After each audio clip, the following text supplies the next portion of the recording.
ছোটবেলায় আমি আমার মাস্টার মাস্টার আনিসুর রহমান, উনি গত বছর ইন্তেকাল করেছেন। উনি আমাকে ডেকে নিয়ে অনেক কথা শুনিয়েছিলেন।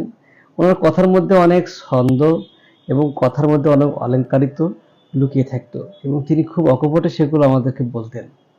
তার মধ্যে একটা কথা এরকম বলেছিলেন যে, রূপে শুধু আঁখি ভোলে, গুণেতে হৃদয় গলে, কোনো গুণ নেই যার, কি করিবে রূপে তার। আসলে কথার বাস্তবতা এখানেই। গুণ যদি না থাকে, রূপ দিয়ে হবেটা কি? এজন্য আমার মনে হয় রাসূলুল্লাহ সাল্লাল্লাহু আলাইহি ওয়াসাল্লাম সুনানে ইবনে মাজায় এ ধরনের একটা হাদিস তার বর্ণিত হয়েছে, যেটি 133 পৃষ্ঠার মধ্যে রয়েছে।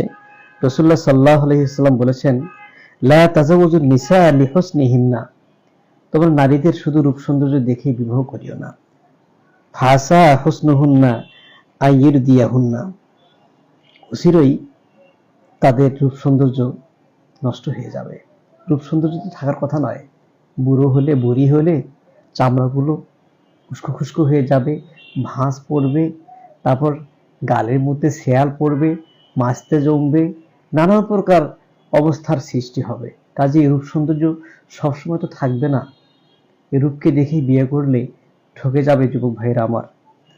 এবং নবীজি কথা বলেছেন, ওয়ালা তাজাওয়াজুহুন্না লিআমওয়ালিহিন্না, তোমরা নারীদের সম্পদ দেখে বিয়ে করো না। ফাসা আমওয়ালুহুন্না আন তুতদিয়াহুন্না, হতে পারে এমন এই সম্পদ তাদের অবদ্ধতার কারণ হবে, পাওয়ার ক্ষমতা দেখাবে। তোমার কি আছে, তুমি তো ফকিরের বাচ্চা, আমার বাবার এত এত আছে, ইত্যাদি ইত্যাদি। এভাবে সে তোমার হুকুমের অবাধ্য হয়ে চলবে। ওয়ালাকিন, বরং তুমি তাজাওয়াজুহুন্না, তোমরা তাজাওয়াজুহুন্না, মেয়েদেরকে বিবাহ করো আলা দিন, দিনদারি দেখে বিয়ে করো।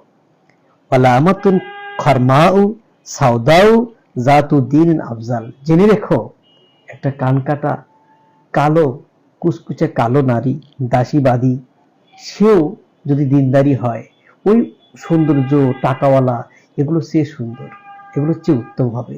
তাই আসুন আমরা দিনদারি নারীকে বিবাহ করি এবং আমাদের কন্যা সন্তানদেরকে দিনদার আল্লাহওয়ালা বানাই।